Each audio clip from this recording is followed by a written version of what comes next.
turno, bueno, ya seguimos con el programa establecido que todos tienen. El turno es para el maestro Obed Ceballos Murillo. Él es licenciado en psicología.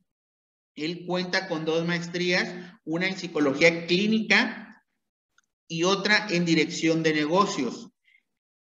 El maestro Ceballos Murillo también es fundador y director de Zona Global Consultores, así como asesor experto de capacitación para Save the Children Sinaloa IAP, que colabora con la Organización de las Naciones Unidas.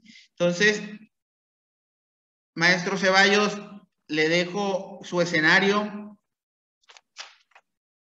Puede ya abrir su micrófono. Muy bien. ¿Ahí me escuchan? Sí, se escucha. A ver, aquí estoy. Okay.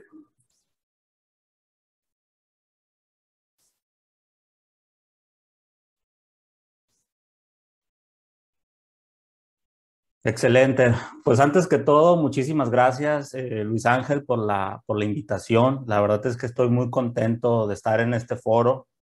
Para mí es muy importante compartir con todos ustedes información valiosa. Hoy en día sabemos que estamos atravesando una pandemia y necesitamos tener herramientas efectivas para enfrentar la adversidad. Y además estoy muy contento porque veo a muchos colegas, a muchos compañeros, exalumnos. Me tocó escuchar un momento a Ana Luisa, fue mi alumna, tú mismo. Entonces, la verdad que me llena de orgullo verlos en el ámbito profesional, lo que se han desarrollado, ¿no? Entonces, para mí es muy importante compartir con ustedes este tipo de herramientas, compartir un poquito la experiencia que tenemos, ¿no? Entonces, ¿cuál es el contenido que vamos a ver?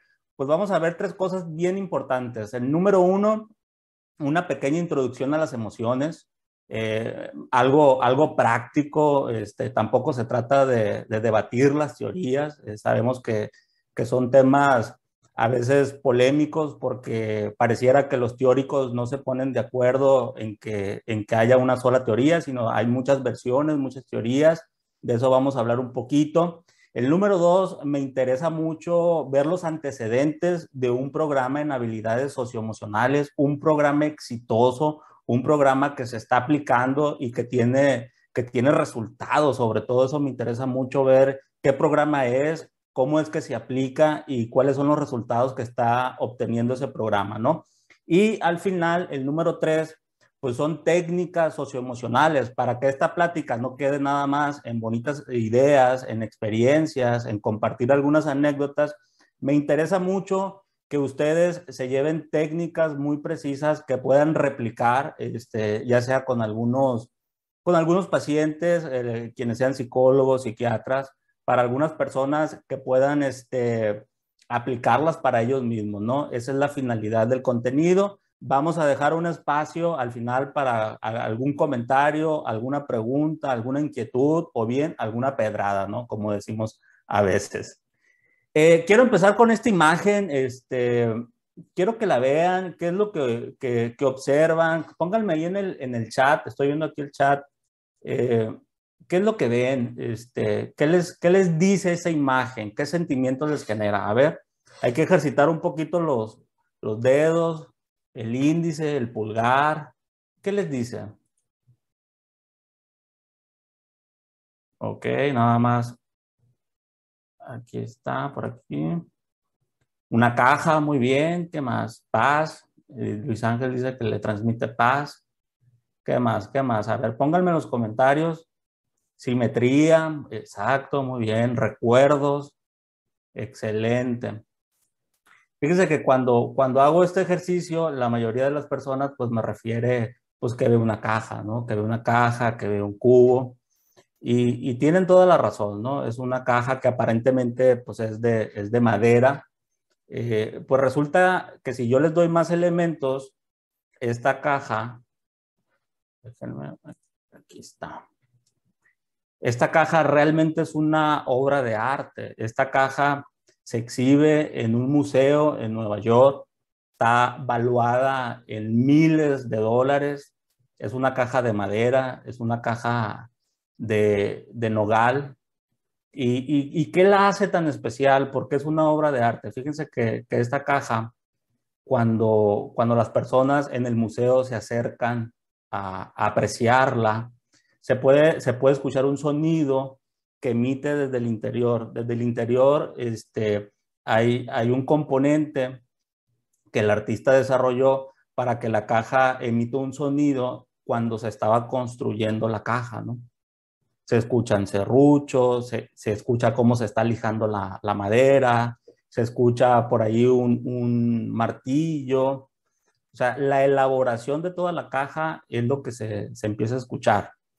Estos elementos, cuando se conjugan, les atribuimos cosas y decimos, bueno, a mí me hace generar paz, a mí me hace recordar cuando tuve una experiencia en el campo, a mí me hace recordar la infancia. Entonces ahí ya entran en juego las emociones y eso yo creo que es lo verdaderamente valioso, es los atributos que nosotros les ponemos a las cosas y también a las personas. Y yo creo que el arte refleja mucho lo que son las emociones, porque los hechos ahí están, es una caja de madera. El hecho es muy simple, pero lo que le depositamos nosotros es la parte emocional. Y eso es lo que quiero destacar, que las cosas son como son, pero nosotros le damos una interpretación. Y eso que te provoca a ti, puedes generar una habilidad para hacer algo productivo. De eso se tratan las emociones, porque por ahí se dicen que hay emociones buenas, hay emociones malas, y yo digo que no hay emociones buenas ni malas, las emociones son emociones. ¿Qué haces con lo que estás sintiendo? Es lo que marca la diferencia. Vamos a ver otro ejemplo. Imaginen esta ola, estamos en el mar, resulta que hay un oleaje, pues, que nosotros le llamamos coloquialmente el mar está bravo, está picado. Imaginen que ahí en medio de la ola está una persona. ¿Cómo creen que se sienta esa persona? Normalmente cuando hago esta pregunta, lo típico es que me dicen, pues caray, me imagino que esa persona ha de estar asustada, esa persona ha de tener miedo. Volvemos a lo mismo, ¿no? Hacemos interpretaciones de los hechos y depositamos nuestras emociones. Pero si yo les diría que esa persona que está ahí realmente es un surfista, que es una persona que le gusta estar ahí y que está esperando ese momento justo cuando el mar está en esas condiciones para entrenar o para divertirse, ¿cómo creen que se sentirá esa persona? Pues normalmente me dicen pues que pues una persona que si le gusta surfear y es un experto, pues ha de sentir adrenalina, ha de sentir pues que algo positivo, ¿verdad? Porque está haciendo lo que realmente le gusta hacer.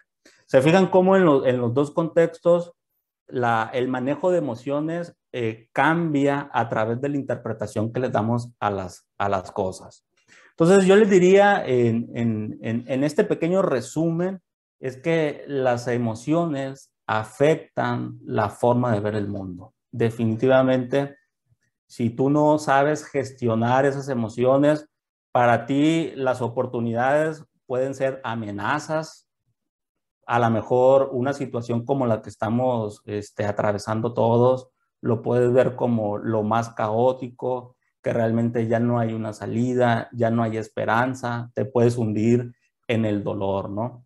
Pero por otro lado, también puedes ver las amenazas que son reales, nadie va a negar la pandemia, nadie va a negar el riesgo, que ahí está latente, pero también nos da una oportunidad de cuidarnos más, de cambiarnos, de aprender a relacionarnos con los demás. Y eso tiene que ver con el propio manejo de nuestras emociones. Se dice mucho que las emociones y el pensamiento están íntimamente relacionados. Hay algunos que dicen que primero es el pensamiento y que luego viene una emoción. Para otros teóricos, pues la emoción termina siendo un síntoma del pensamiento y que nos da una pauta para ver cómo la persona realmente está pensando o si tiene algunos pensamientos que no son favorables, ¿no? Pero siempre hay una correlación entre el pensamiento, la emoción, la conducta. Cuando tú tienes una emoción vas a generar una conducta y esas conductas te van a llevar a algo, te van a llevar a un resultado, ¿no? Siempre, siempre en las teorías hay una correlación entre el pensamiento, entre las emociones, entre las conductas y pues el propio resultado. De ahí la importancia que nosotros tengamos un buen manejo de estas emociones. Las emociones, pues realmente no se pueden evitar. Tú vas a sentir. ¿Qué haces con ese sentimiento? ¿Qué haces con esa emoción? Es lo que va a desarrollar una habilidad en ti. Y la habilidad que te quiero presentar y en la que me quiero enfocar en esta plática se llaman habilidades socioemocionales. ¿Qué son estas habilidades socioemocionales? Pues para no ponernos tan teóricos y en definiciones, te lo puedo resumir en que es una cajita de herramientas que tenemos para enfrentar la vida de la mejor manera. Repito, las habilidades socioemocionales es una cajita de herramientas que tienes para enfrentar la vida de la mejor manera. Son recursos internos que tú tienes para enfrentar las adversidades, para enfrentar los acontecimientos que nos van pasando pues todos los días. Aquí te presento dos imágenes, ambos son jinetes y en el jinete de la izquierda pues se ve pues que el caballo lo va a tumbar, ¿no? Se ve que no está de alguna manera conduciendo, ¿no? al caballo.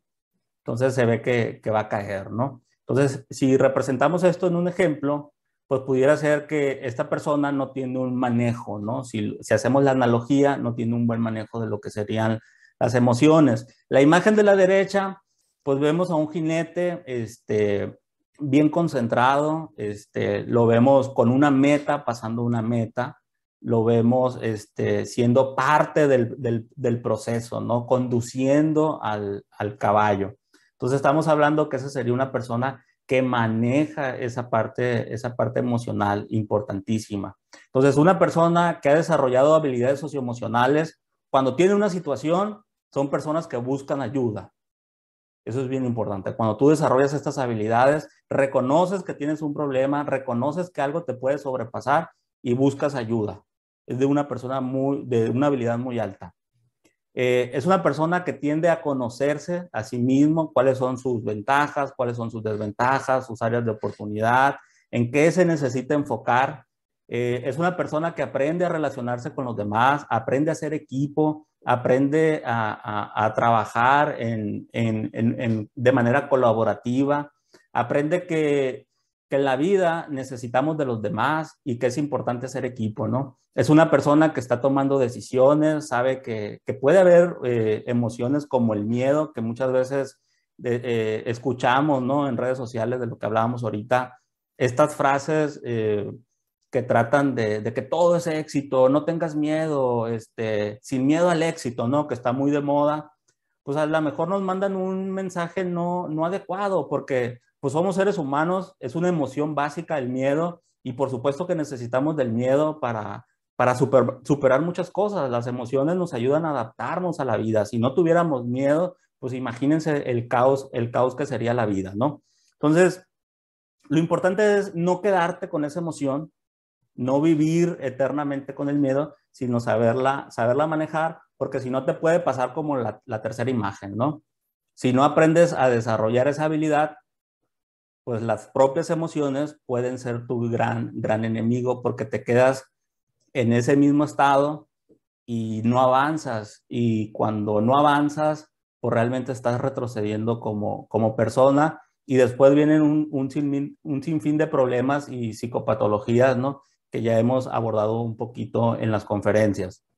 Quiero platicarles una anécdota que me pasó a mí dando clases. Fue hace como unos 14 años más o menos. Estaba yo dando clases en una universidad Era una, de hecho creo que aquí está la alumna, déjenla bloqueo, no, no sé, no se crean. Esta, ¿Qué fue lo que me pasó? Estaba dando clases y resulta que era una escuela era una licenciatura en criminalística, era la última hora y pues ahí estábamos viendo un tema, estaba yo dando de la cátedra, eran como unos 40 alumnos más o menos, y de la nada, o sea, estaba yo dando la plática y de la nada una alumna agarra sus llaveros y yo creo que era conserje de alguna escuela porque lleno de llaves y de cosas, ¿no? Y me avienta así enfrente de todos las llaves y me da en el pecho. La verdad es que sí me lo aventó un poquito fuerte y más allá de eso, yo primero me sorprendí. Hubo un silencio al unísono, todos se callaron, fue impactante para todos. No había ninguna reacción, yo no estaba interactuando con ella, fue prácticamente de la nada. Lo primero que me pasa a mí es el shock, o sea, ¿qué pasó? Y después empiezo a sentir como mucho coraje. Me viene así pues es como me sentí agredido y empecé a sentir coraje. Y lo primero que me pasó por la mente, aquí se los comparto en confianza, es agarrar ese llavero y regresárselo con la misma fuerza con la que ella me había dado ese golpe, ¿no? Fue lo primero que pensé. Pero fue fracciones de segundo cuando yo dije, no, tú eres el maestro.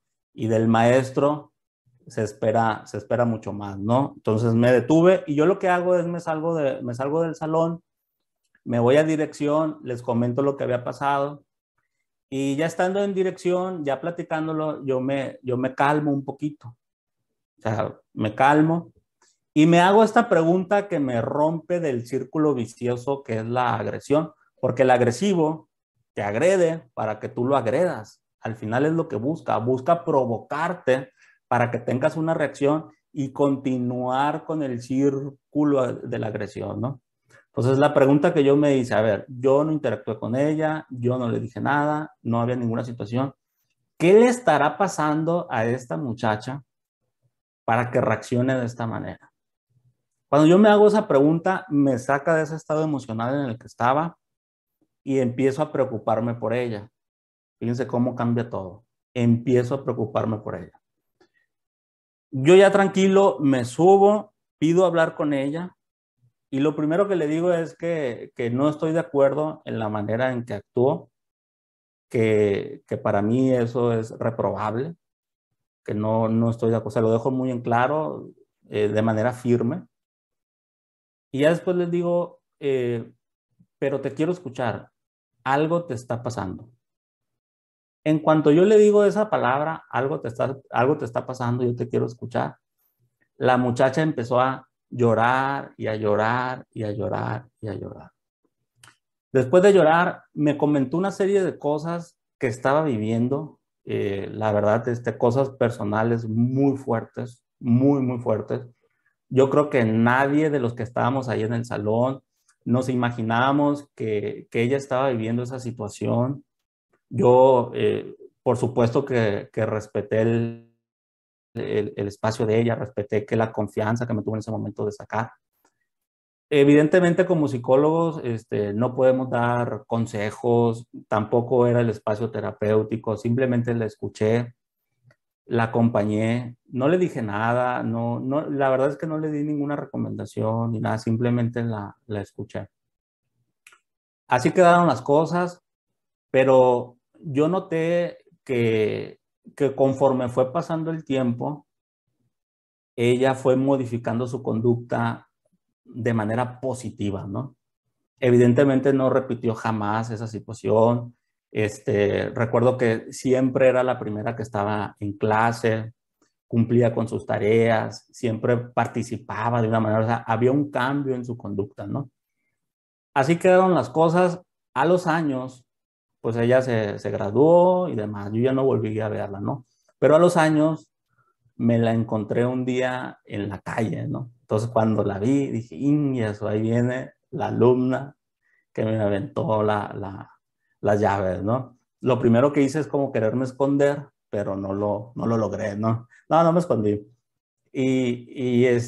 Cuando la vi, la reacción que tuvo ella es como si hubiera visto al tío que tenía años sin verlo, ¿no? Profe, ¿cómo está? Y casi me quería dar un abrazo y demás, ¿no? Y lo primero que te dice un exalumno es, profe, ¿y sí se acuerda de mí, verdad? Y yo le dije, sí, claro que me acuerdo de ti. Pues fíjese que no tuve la oportunidad de agradecerle en aquella ocasión cuando usted habló conmigo y todo lo que hizo por mí. Y bueno, ella lo describía como una gran lección, como un gran evento, ¿no? Y yo recordando, es que dije, pues es que no hice, al principio era lo que pensaba, ¿no? No hice prácticamente mucho por ella, dije, simplemente la escuché, con una escucha activa, como nadie lo había hecho en ese momento con la situación que ella tenía. Entonces, eso me llevó a reflexionar la importancia de las emociones, la importancia de las habilidades socioemocionales cuando estamos interactuando, por ejemplo, con alumnos. Sabemos que las materias a veces son muy teóricas, muy académicas, y dejamos a un lado esa parte emocional y nos olvidamos que detrás de una matrícula, que detrás de un número, pues están personas, ¿no? Personas que pueden tener un mal día, que pueden vivir ciertas situaciones que les están doliendo y que por esa misma falta de habilidades no saben cómo expresarlo, no saben cómo expresarlo. Y pues ese día me tocó a mí, o sea, yo estaba enfrente, representaba una figura que a ella le estaba doliendo y pues fue agredir a esa figura, ¿no? No fue agredir a Obed Ceballos, al maestro, era agredir a esa figura que yo estaba representando en ese momento, a esa autoridad, ¿no?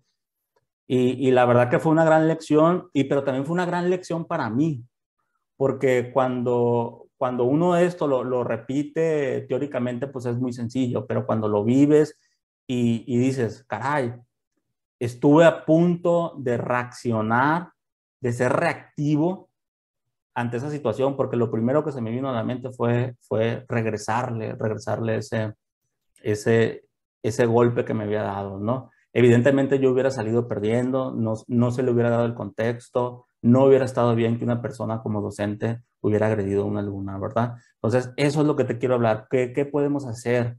¿Qué habilidades? ¿Cómo las podemos desarrollar? Para entrar en esto, quiero un poquito hablarte de los antecedentes del programa del que te voy a hablar. Fíjense que como en el 2010 más o menos, la ONU, a través del programa de las Naciones Unidas, hicieron una investigación en materia de educación aquí en México. Dijeron, caray, algo está pasando en México. Pues se ve violencia, se ven muchas cosas que todavía son una realidad en nuestro país, ¿no? Entonces se metieron ellos a investigar y pues sí, se dieron cuenta que sí estábamos mal en materia de educación y en otras cosas, ¿verdad? Se dieron cuenta que nuestro modelo educativo, por ejemplo, está más cargado en cuanto a los conocimientos, a las teorías, pero la parte emocional, pues realmente es muy poco lo que se ve en la educación formal, esa es la realidad.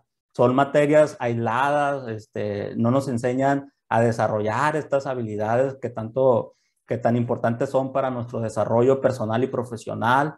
Y nos enseñan mucho español, matemáticas y muchas otras cosas que no tienen un impacto a veces significativo en nosotros, pues. Yo les diría, bueno, si tanto nos enseñan español y matemáticas, pues yo creo que deberíamos de estar en uno de los mejores niveles y resulta que no, que ocupamos uno de los niveles más abajo en cuanto a español y matemáticas también. Entonces dices, no se trata tanto de conocimientos, sino es una combinación que encontraron ellos. ¿Qué encontraron? Pues encontraron que la gran mayoría de los problemas que se estaban dando en esta situación, pues tenía que ver con cosas emocionales. O sea, el 56% de las personas que fueron encuestadas, pues manifestaron estar estresadas y tenían condiciones de estrés, ¿no? Fíjense qué importante el número 2, que el 44% de las personas mencionaron sentirse estar solos, ¿no? O sea, qué impactante resulta para un joven, porque esto fue en la educación media superior, un joven manifieste que se siente solo, ¿no? Y es una soledad emocional, por supuesto, no se trata de una soledad física o de personas, ¿no? Que tienen miedo, que ya no pueden más, que desean dejar de existir. Su vida ha sido un fracaso. Imaginen un joven de 12, 13 años pensar que su vida ya es un fracaso, que no vale la pena vivir. Se encontró que también somos uno de los países donde hay mucho suicidio en jóvenes, que está el embarazo no deseado, que hay muchas situaciones. Entonces dijeron, caray, esto no tiene que ver con conocimientos, esto tiene que ver con algo emocional. Entonces, a partir de toda esta investigación, que les voy a dejar ahí los datos donde ustedes pueden ampliar, por supuesto, esta investigación, desarrollaron un programa buenísimo, un programa para que los jóvenes desarrollaran habilidades socioemocionales en la escuela. Y estamos hablando del programa Constrúyete, es el programa más grande a nivel mundial en habilidades socioemocionales. No hay otro programa que se le asemeje a nivel mundial con lo ambicioso, con lo bien formado, lo bien documentado, con todas las teorías que hoy en día están comprobadas, que funcionan, con todo este bagaje cultural también que tenemos, hicieron este programa y la verdad es que estoy muy orgulloso de pertenecer a este programa, de haberlo implementado aquí en Sinaloa. Eso me llena de orgullo. Empezó con 4,000 planteles públicos de educación media superior, 2,6 millones de estudiantes, presencia en los 32 estados, ¿no? Esto se llevó, yo me hice cargo de la parte de Culiacán y toda la parte sur hasta la Concha, capacitando a los docentes, a los directivos, a los alumnos, de cómo implementar este programa. La verdad es que ha habido grandes retos, el programa también ha evolucionado. Como todo, ha habido resistencia también, ¿verdad? No es sencillo, pero yo les puedo decir que el programa es muy bueno, que estamos apenas en una etapa temprana para ver los resultados que se vienen. Entonces, es un programa que vale mucho la pena conocerlo. Esto es un poco de imágenes de los planteles donde íbamos y capacitábamos y tratábamos siempre de sensibilizar al docente, al directivo, al alumno, que le apostaran a lo que son las habilidades socioemocionales, porque hoy en día yo creo que sí se habla un poco más de emociones, pero también resultaba como algo, ay, emociones, es como que no, como algo lejano, como si también fuera algo médico, cuando las emociones, pues todos tenemos emociones, no es exclusivo de alguna profesión, no es exclusivo de algún sector, o sea, todos tenemos emociones y eso es muy importante reconocerlo. Entonces sí costó mucho trabajo que el mismo docente, el mismo directivo, implementara las guías, los manuales, hicieran las actividades. Incluso me acuerdo que cuestionaban y decían, oye, pero yo no soy psicólogo, cómo voy a hablar de emociones? O sea, y se les dejaba claro que no es terapia, no era abrir procesos, sino que había ciertas técnicas que tú le ayudabas y le ayudas al joven para que desarrolle, perdón, esas habilidades, ¿no? Y este es el programa, la verdad que es un programa muy completo, que vale mucho la pena, que tiene 3 dimensiones, que la persona tiene que conocerse, la persona tiene que aprender a relacionarse con los demás y la persona tiene que aprender a tomar decisiones. Son 6 habilidades específicas, 18 habilidades específicas y 6 habilidades generales, ¿no? Yo, si algo me gustaría que se quedaran de esta pequeña plática que tenemos, es con estas habilidades, que buscaran más información sobre cada una de ellas, porque eso nos va a permitir desarrollar esas habilidades socioemocionales, aprender a conocernos, autorregularnos, aprender a trabajar con el otro y aprender a tomar decisiones asertivas es lo que nos va a llevar realmente a cumplir lo que nosotros queremos como metas o de manera personal, ¿no? Vamos a tener esa cajita de herramientas que les mencionaba al principio. Pues todo esto suena muy bien. Yo sé que a lo mejor algunos ya escucharon del programa Constrúyete. Es un programa muy, muy famoso que se sigue llevando, ha ido evolucionando, sigue teniendo varios retos. Y sé que hoy en día pues se habla mucho de empatía, se habla mucho de reconocer las emociones, muchos términos que siento que ya se han hecho muy populares, que está bien, pero también a veces eso mismo nos hace creer que ya manejamos las cosas, ¿no? O nos hace creer que, eso ya me lo sé y no se trata de que lo conozcas. Yo creo que se trata de que lo pongas en práctica.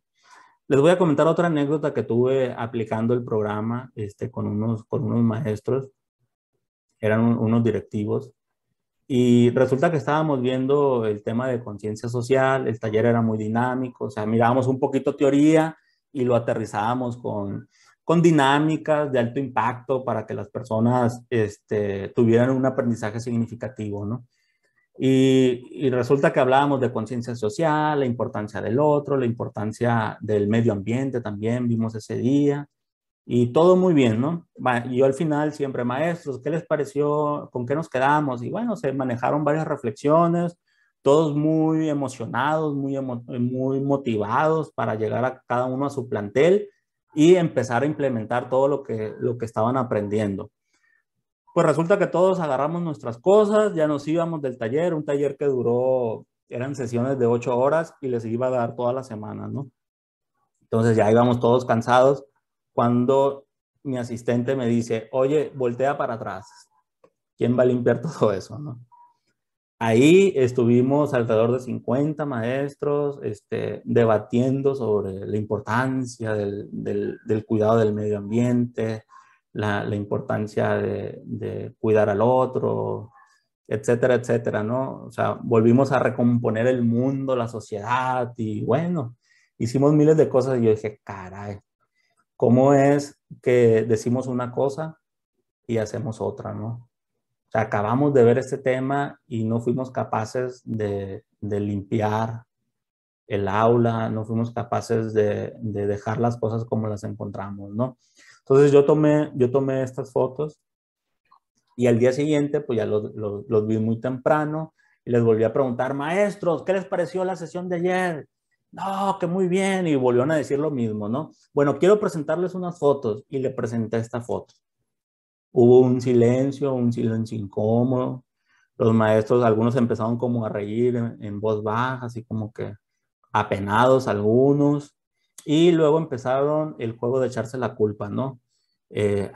Yo sé quién traía ese pastelito, era la maestra fulana del plantel tal.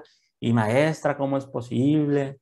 Y por acá otro señaló que su espacio, miren, yo sí metí la silla y dejé limpio mi espacio, qué cochinos son.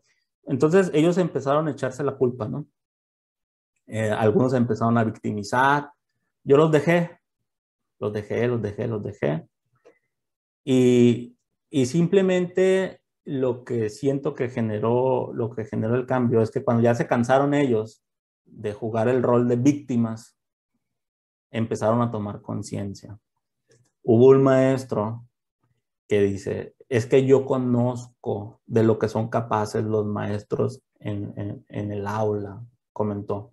Yo por mucho tiempo fui conserje en las escuelas, me tocaba limpiar las aulas, las salas de usos múltiples, la biblioteca, o sea, toda la escuela me tocaba y no le cuento de toda la basura que yo dejaba, de las cosas, y eran los maestros.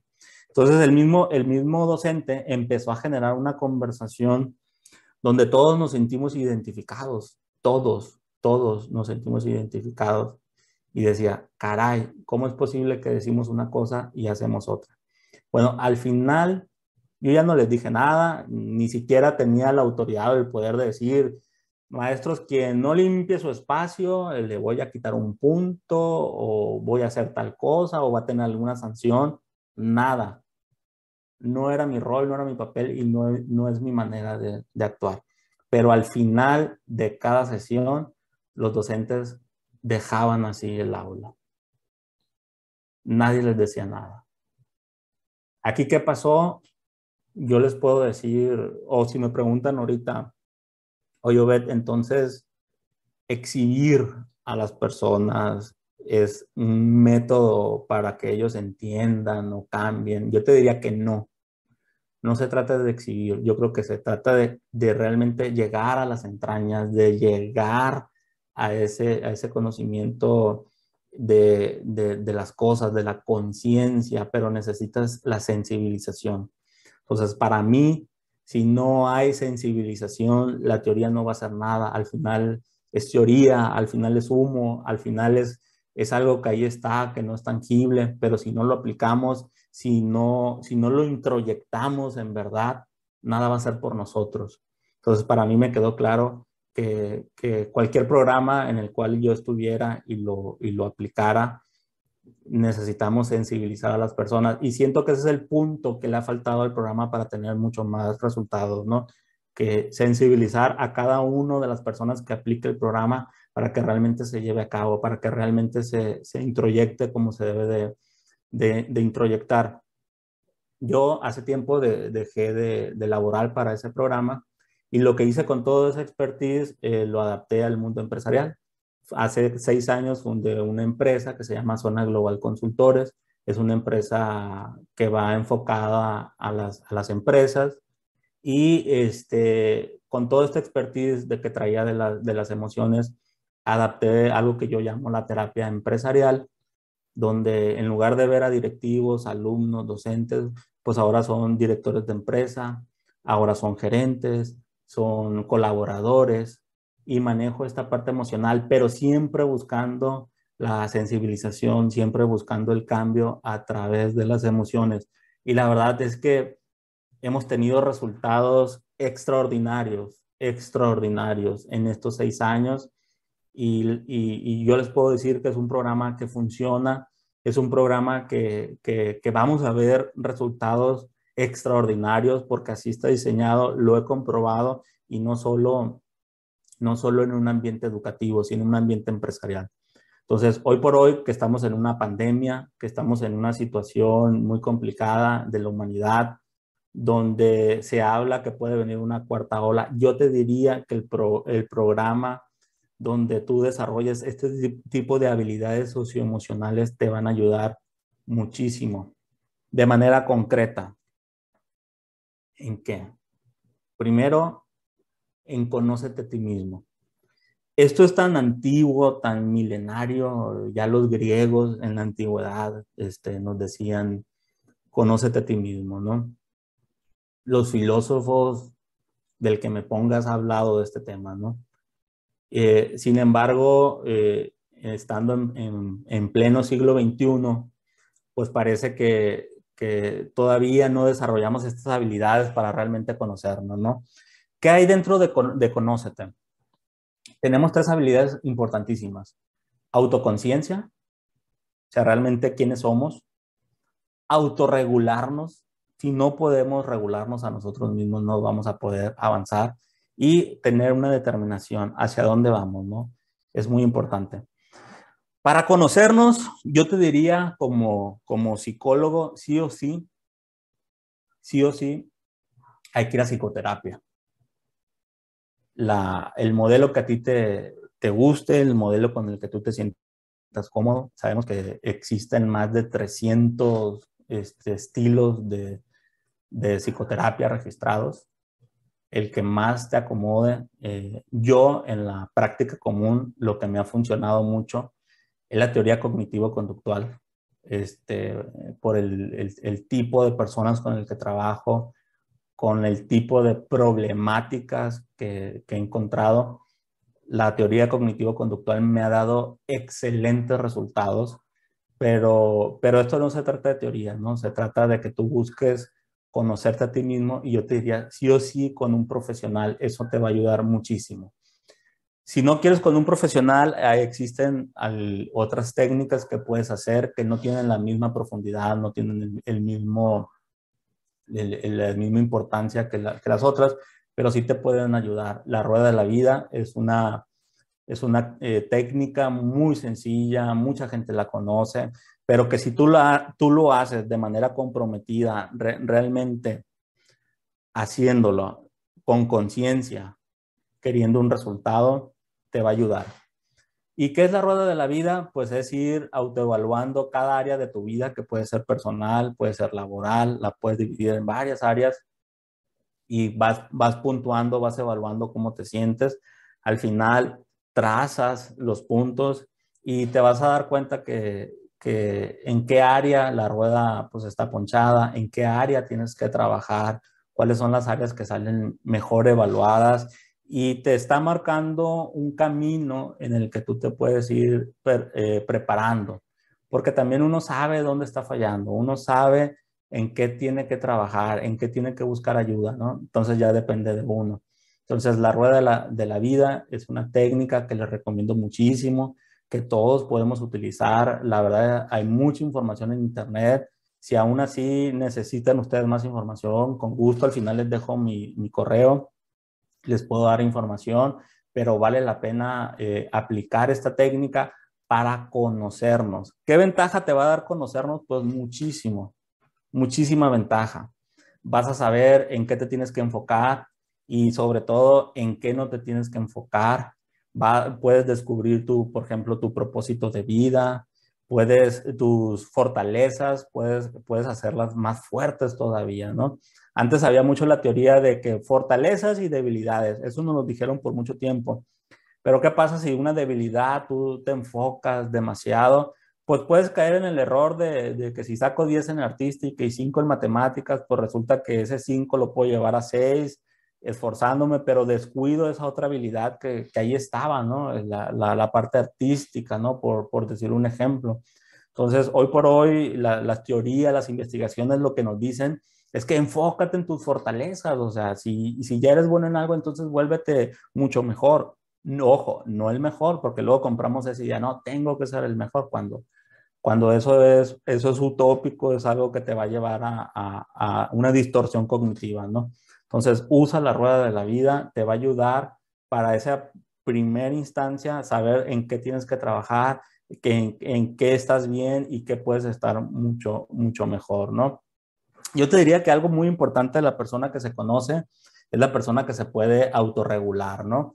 Hay un estudio que también es muy famosísimo porque se hizo viral en redes desde hace muchos años, que es la prueba del malvavisco de Stanford, ¿no? Es una prueba real, a veces lo agarran como memes, pero realmente sí es una prueba real donde pues se ven a estos niños que les dicen, si te voy a dejar aquí un bombón, si no te lo comes, cuando yo regrese te doy otro bombón, ¿no? Entonces vemos las reacciones de los niños, como unos están angustiados, unos simulan que lo empiezan a morder, otro a la primera se lo empiezan a comer. Entonces vemos como los mecanismos que ellos utilizan para enfrentar esa situación, ¿no? ¿Qué podemos aprender? Pues muchísimo, que las personas que se autorregulan, que era lo que nos arrojó la investigación, pues son personas que tuvieron éxitos académicos, son personas que lograron de alguna manera desarrollarse mucho más que las que no se autorregularon, pues son personas más proclive a la parte impulsiva, a dejar las tareas, a no terminar las cosas. Entonces, cuando tú manejas la autorregulación, pues te puedes convertir en una persona que va a lograr sus objetivos porque sabes de alguna manera decir, ahorita me estoy enfocando, no tengo el premio, lo que yo quiero, pero sé que va a venir algo mejor, ¿no? Si lo enfocamos a la pandemia, alguien puede decir, ¿sabes qué? Pues estoy harto de usar cubrebocas, estoy harto de estar encerrado, estoy enfadado de seguir los protocolos. Yo veo gente que anda paseando, que anda por el malecón, en el caso de nosotros que estamos aquí en Mazatlán, ¿no? Entonces, si hace eso, la persona, pues simplemente se está exponiendo más, ¿no? Se está exponiendo más. En cambio, puede tener otro tipo de pensamiento y decir, no, ahorita me estoy cuidando y necesito cuidarme por mi salud, porque yo tengo un proyecto y necesito hacer esto y esto y esto y tengo un plan diseñado de futuro a presente y yo en 5 años me veo haciendo tal cosa, me veo desarrollando, o sea, tiene un plan y un proyecto y eso hace que se autorregule y esa ansiedad que te da de soltar las cosas y decir, quiero disfrutar, te ayuda muchísimo. Los niños lo hicieron, algunos fueron capaces. ¿Y qué es lo que utilizaron? se llama la fantasía. La fantasía es un medio compensatorio. Si tú ahorita estás en un lugar en el que, en el que no quieres estar, o no es el lugar donde tú estás idealizando, tú puedes fantasear un poco con ese lugar y decir, no, es que yo sé que en 5 años voy a estar allá, te vas a visualizar, mis condiciones van a ser estas, voy a trabajar de tal manera. O sea, entre más lo visualices, eso te va a ayudar a compensar un poco la situación que estás viviendo. No es fantasear por fantasear, ¿no? Sino es el medio compensatorio para la visualización, para que te permita la autorregulación y decir, eso que estoy sintiendo es pasajero. En el caso de situaciones dolorosas, sabemos que después del dolor, pues hay una gran alegría, una gran satisfacción. Sabemos que las cosas son momentáneas, pues no duran para siempre. Pero cuando estamos inmersos en eso, no vemos esa situación. Entonces, este es el segundo ejercicio que también te lo quiero recomendar, es que tú utilices imágenes de ese futuro a presente que tú quieres. Visualízate cuáles son tus objetivos, cuando ya los lograste, qué es lo que quieres, cómo te vas a sentir, qué premios, todo lo que tú deseas y esas cosas. Y es una técnica que se ha utilizado mucho en diversas áreas. No es algo mágico porque he visto algunas notas donde casi lo ponen como si fuera algo mágico. La verdad es que no es que ya lo pones y te va a llegar, ¿no? Por arte de magia. No es eso. Sino aquí lo visualizas, te enfoca y es lo que vale la pena, el enfoque que tienes y trabajas en función de. No es que te va a llegar, tienes que trabajar. Pero como ya lo estás visualizando, ya lo estás haciendo, perdón, ya lo estás haciendo real en tu mente. Y al tenerlo ya en tu mente, como dijimos, tu pensamiento en tu mente va a generar una emoción, en este caso va a ser positiva, y vas a generar una conducta, y la conducta pues va a generar ese resultado, ¿no? Que tanto estás buscando. Hay esa secuencia. Entonces, eso sería en cuanto a relaciónate, es bien importante, perdón, en cuanto a conócete. Entonces, psicoterapia, sí o sí, y te la recomiendo muchísimo. Si no, utiliza la técnica de la rueda de la vida y autorregulación, la visualización nos va a ayudar mucho, ¿no? La fantasía como medio compensatorio. La segunda habilidad que yo te recomendaría es relacionarte con los demás. Sabemos que solo no podemos, necesitamos estar con los demás, necesitamos del otro. Somos seres sociales. Si algo nos ha pegado en esta pandemia, pues es este aislamiento. Gracias a la tecnología, por ejemplo, ahorita podemos estar en un foro y estar conectados. No es lo mismo, ¿verdad? Yo no los estoy viendo. Es más, no sé si me están escuchando. ¿Ya se apagó esto? ¿Sí me están escuchando? Ah, ok, sí. Ya había Luis Ángel ahí que se estaba riendo. Entonces, es diferente, pero pues es una manera de comunicarnos. Imaginen si esto hubiera pasado hace 20, 30 años atrás, 50 años, hubiera sido muy diferente, muy diferente, ¿verdad? Entonces, relacionarnos es una habilidad que sí tenemos que desarrollar, que tiene que ver con la conciencia social, con la relación con los demás, la importancia de esa relación, relaciones de calidad nos va a llevar pues a unos buenos resultados. Para relacionarnos con los demás tenemos que entender esta parte que las personas queremos un trato justo. Fíjense que psicológicamente rechazamos las injusticias. Si tú estás en una situación de tu vida donde consideras que algo es injusto, si estás trabajando y consideras que tu jefe tiene un trato injusto, te está pagando de manera injusta, algo que tú consideres injusto, lo más probable es que te vas a cansar de esa situación y vas a tomar una decisión que a lo mejor no es una decisión que en un principio te convenga, pues, pero vas a tender a tomar esa decisión porque las personas no toleramos las injusticias. Hay un ejercicio donde se hace es para ejemplificar esto, donde a una persona se le dice, te voy a dar 1,000 pesos, pero tú los tienes que repartir con una persona. Tú los repartes de la manera que tú quieras. Si la otra persona acepta el trato, se quedan con el dinero ambos, ¿no? Pues mucha gente dice, pues 500 y 500, ¿no? Y normalmente el trato se acepta.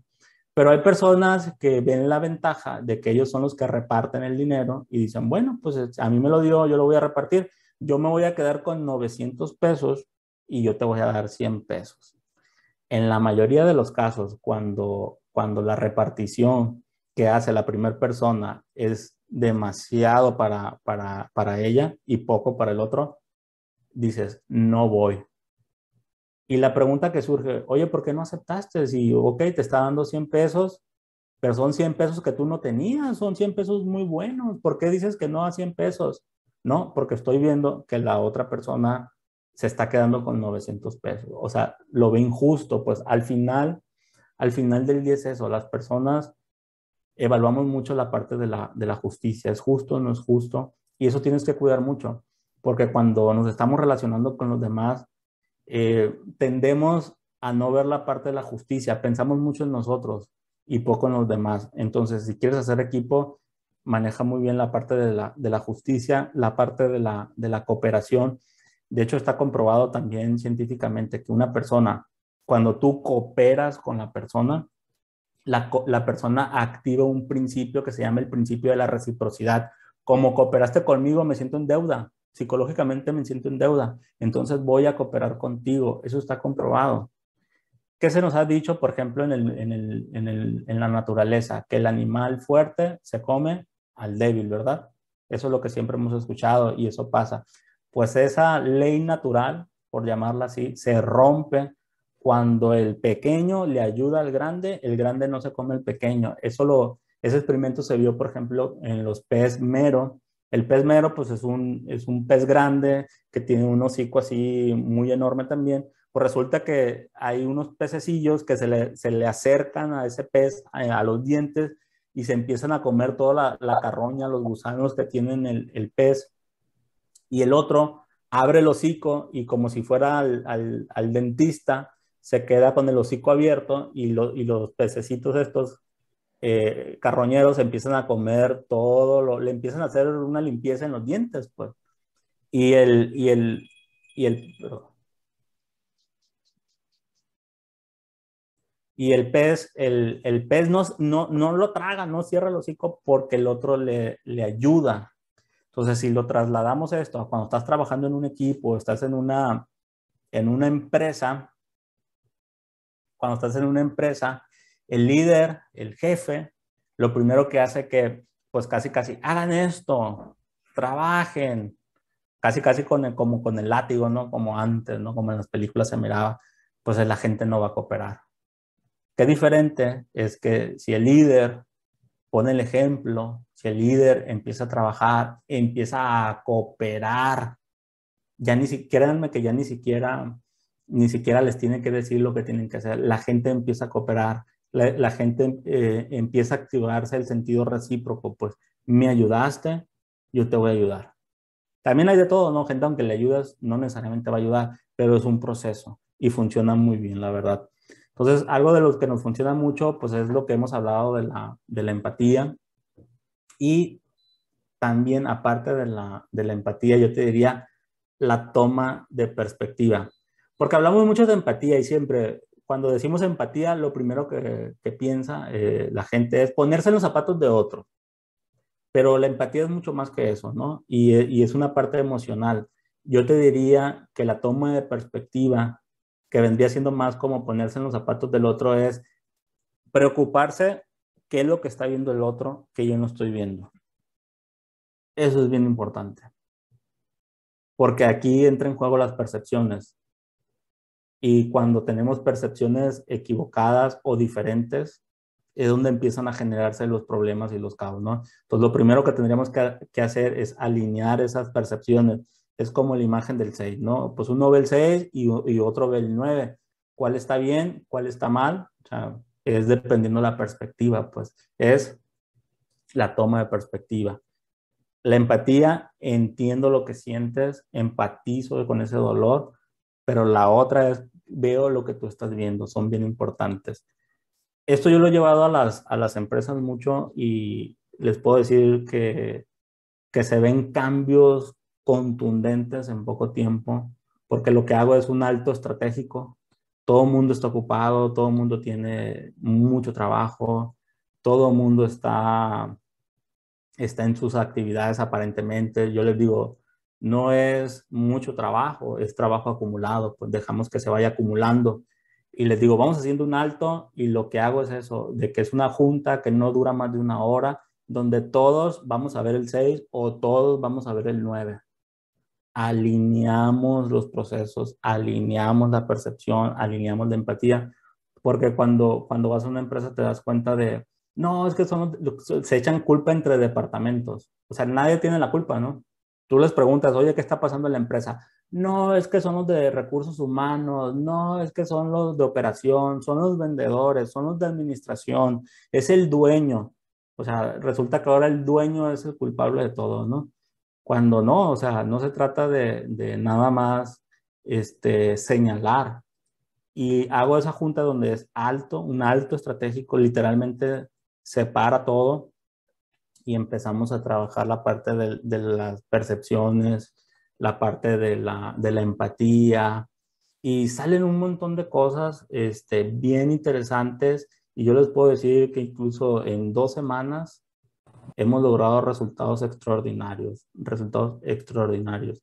Y esto mismo pasa en las escuelas, ¿eh? No es exclusivo de las empresas. El director tiene una visión, pero las maestras o maestros tienen otra idea.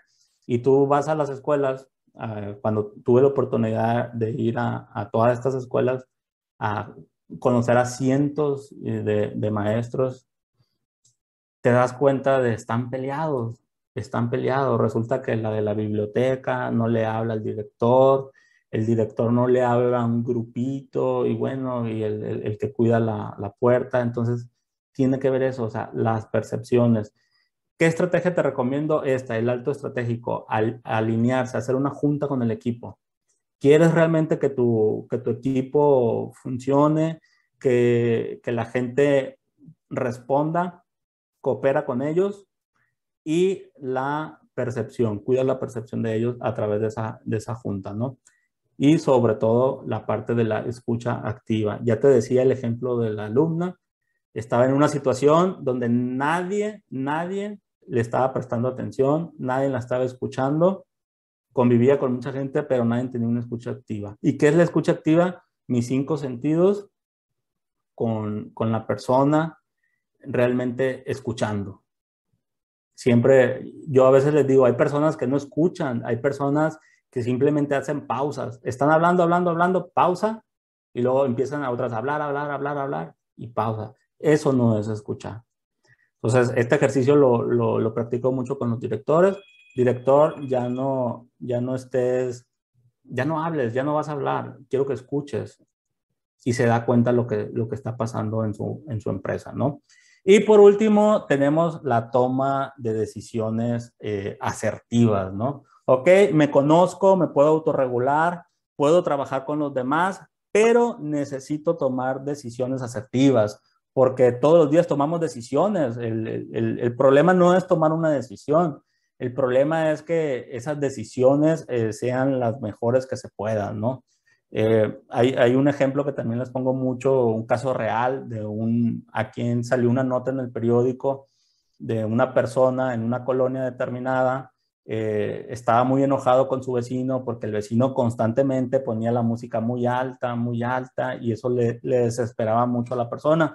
Pues un día entró a su casa, agarró un arma que él tenía y encaró al vecino y le dio un balazo en la cabeza al vecino. Evidentemente esta persona pues fue detenida y era lo que decía la nota, ¿no? Yo les pregunto, pues esta persona resolvió el problema o no lo resolvió. Pues tan resolvió el problema que lo acabó, ¿verdad? Acabó con el vecino, pero lo hizo de la peor manera que él podía hacerlo, o sea, echó a perder su vida, echó a perder la vida de alguien más, afectó a la familia y demás. Estamos hablando que esa persona, su cajita de herramientas pues era prácticamente nula.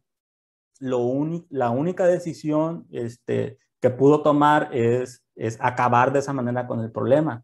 Yo siempre les pregunto en los talleres qué alternativas podía tener esta persona. Si todos los días el vecino, pues siempre me ponen 20 o 30 opciones que la persona pudo haber hecho, pero no, hizo la peor de todas, ¿no? Y eso es por no tener estas habilidades, ¿no? De decisiones, sí, las tomamos todos los días, pero tienen que ser asertivas, si no, no funciona.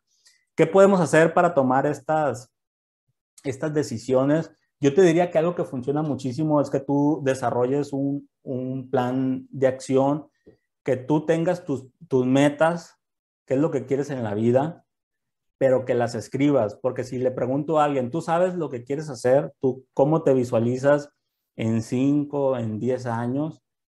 Y yo lo que veo que mucha gente lo menciona, pero no lo tiene tan claro y mucho menos lo tiene escrito. Entonces tienes que hacer ese ejercicio de poner qué quieres, cuáles son las metas que quieres lograr con objetivos, o sea, generales, específicos, y entre más claro tú seas, eso te va a dar una ruta por dónde tienes que ir. Eso te va a dar un mapa en el cual tú te vas a ir enfocando. Entonces, cuando a ti se te presente la situación de tomar una situación donde sea A o B o C, te tienes que preguntar, de esas 3 opciones que tengo, ¿cuál me acerca más a mi objetivo que yo estoy planteando, ¿no? Y haces un pequeño análisis de la situación. Esto puede ser muy teórico, pero ya en la práctica te das cuenta que funciona muchísimo. Y tomas la mejor decisión. Porque hoy por hoy tenemos tantas opciones, tanta información, que eso nos agobia y no sabemos qué decisión tomar. Entonces, tú en cuanto mayor claridad tengas de lo que quieres, eso te va a ayudar a tomar una mejor decisión. Y ojo, aunque la tomes y no sea positiva el resultado, no tiene nada que ver con la decisión, porque esa es otra cosa. Tienes que aislar el resultado de la toma de decisiones. ¿Por qué te digo esto? Porque a lo mejor de esas 3 opciones que tú tenías, escoges la mejor, porque tú la evalúas y dices, esta es la mejor, pero tú no puedes controlar si lo que hiciste va a tener realmente un resultado positivo, porque hay muchas variables y no la puedes controlar, pero no te puedes latigar a ti mismo de que por qué tomé esa decisión, por qué lo hice. Tienes que aislar esa emoción. Para esto hago un ejercicio donde pongo en una tómbola 10 pelotas y les digo, imagina, en estas 10 pelotas, 8 son negras y 2 son blancas. Si te sale la pelota blanca, vas a perder. Jugarías y dices, bueno, hay 8 negras y hay 2 blancas, o sea, tengo mayor probabilidad de que me salga la pelota negra, ¿verdad? No, sí juego. Y ya, no sé, puede ser una apuesta, lo que sea, ¿no? Entonces, pero la persona dice, veo mayores probabilidades de que me salga la pelota ganadora. Y resulta que metes la mano a la tómbola y por azares del destino te sale la pelota perdedora, la pelota blanca. Y dices, híjole, ¿por qué aposté? ¿Por qué me arriesgué? Estás cuestionando la toma de decisión, pero estarás de acuerdo conmigo que la toma de decisión no tiene nada que ver. Tú tomaste la mejor decisión porque era bueno apostar en ese sentido, porque eran 8 pelotas ganadoras y dos malas. ¿Hace sentido lo que digo? ¿Sí me van siguiendo o no? Ok. Sí. Excelente. Entonces, es bien importante ese plan, esa ruta, ¿no? Y ya que tienes ese plan, algo de lo que funciona muchísimo y se lo recomiendo a todos también, es que trabajes lo que es la administración del tiempo, ¿no? Cuando una persona se administra en cuanto al tiempo, en cuanto a sus actividades, tiende a tomar mejores decisiones que cuando realmente estás en un ambiente donde no has planeado, no has hecho, ahora sí como decimos, no has hecho la tarea. Va a haber situaciones que te rebasen y no vas a saber cómo actuar y qué decisión tomar, y normalmente haces una decisión impulsiva. Entonces, si tú tratas de planear, tratas de administrar esas actividades, hay una tendencia natural a que tomes una mejor decisión. Vuelvo a lo mismo, hay muchas variables que no puedes controlar y por eso a mucha gente no le gusta hacer la administración del tiempo porque no siempre sale como lo planeas, pero no se trata de que salga siempre así, se trata de que un porcentaje sí sea efectivo. El 100% nunca va a ser, porque hay situaciones que no controlamos, pero si a lo mejor tienes un 50, un 60%, eso te va a ayudar muchísimo a la toma de decisiones. Entonces, tener un proyecto, saberse administrar, eso nos va a ayudar muchísimo. Yo te pondría este ejemplo, ya para ir finalizando, yo te pondría este ejemplo de los atletas, ¿no? Los atletas de alto rendimiento, pues ellos tienen un plan, pues muy claro, ¿no? Unas metas muy claras, saben lo que quieren y todos los días están trabajando en función para llegar a esa meta. Yo te preguntaría, ¿qué sería para un atleta jugar en los Juegos Olímpicos? Pues me vas a responder que es el máximo logro quizás para un atleta, ¿verdad? Estar en unos Juegos Olímpicos. Eh, para muchos ya estar ahí ya es un gran logro, que lo es.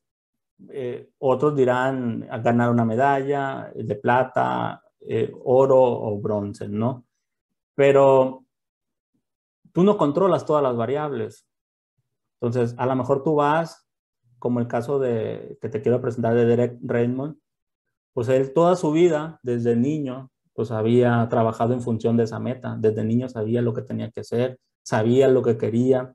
Y justo el día que había llegado a los Juegos Olímpicos, que estaba compitiendo, estaba en la mejor forma posible que él podía, estaba en la competencia que él se sentía fuerte, por la que había trabajado, que justo antes de llegar a la meta, a 170 metros de llegar a esa meta, ese sueño tan grande por el que él había luchado, se le rompe un tendón. Justo antes de pasar la meta, se le rompe un tendón. ¿Cómo superas esa situación? ¿Cómo te repones? Imaginen el estadio lleno, él con toda la adrenalina, me imagino lo que ha de haber estado pensando, todo lo que se pudo haber venido abajo. Sin embargo, él hace algo que sorprende a todo mundo, ¿no? Yo todavía veo el video y me emociona muchísimo, donde él se pone de pie, o sea, con un tendón roto, se acerca a su padre, lo ayuda a cruzar la meta, la gente lo ovaciona, y yo te diría, ¿por qué lo hizo? ¿Por qué se puso de pie? O sea, ¿qué sentido tenía? ¿Por qué no te quedas tirado a que llegue la camilla, a que te atiendan los paramédicos, traten de quitarte ese dolor y tú poco a poco vas a ir procesando lo que te acaba de pasar, ¿no? ¿Por qué te levantas? Pues te levantas porque es tu sueño, porque es tu meta, porque tienes ahí todo el corazón, te pones de pie y así sea que llegas gateando, llegas a esa meta porque psicológicamente para ti es importante. Ya no tiene sentido la medalla, pero es una meta personal. Y yo creo que es un gran ejemplo de vida. Hoy estamos en una situación de mucho riesgo, estamos en una pandemia, estamos lesionados, tenemos quizás el tendón roto, hemos perdido seres queridos, estamos afectados, pero te pones de pie, vas por tu meta, así llegues como llegues, pero lo haces porque lo tienes que hacer, porque sabes que después del dolor, pues viene la grandeza, viene el placer, viene todo lo que querías. Yo les preguntaría, ¿esta persona creen que se sienta frustrada al final por no haber ganado alguna medalla? Yo creo que está muy orgulloso. Yo creo que está muy orgulloso de lo que logró. Yo creo que está muy orgulloso del ejemplo a sí mismo y el ejemplo que nos da a todos, ¿no? Pues muchísimas gracias. Con esto termino.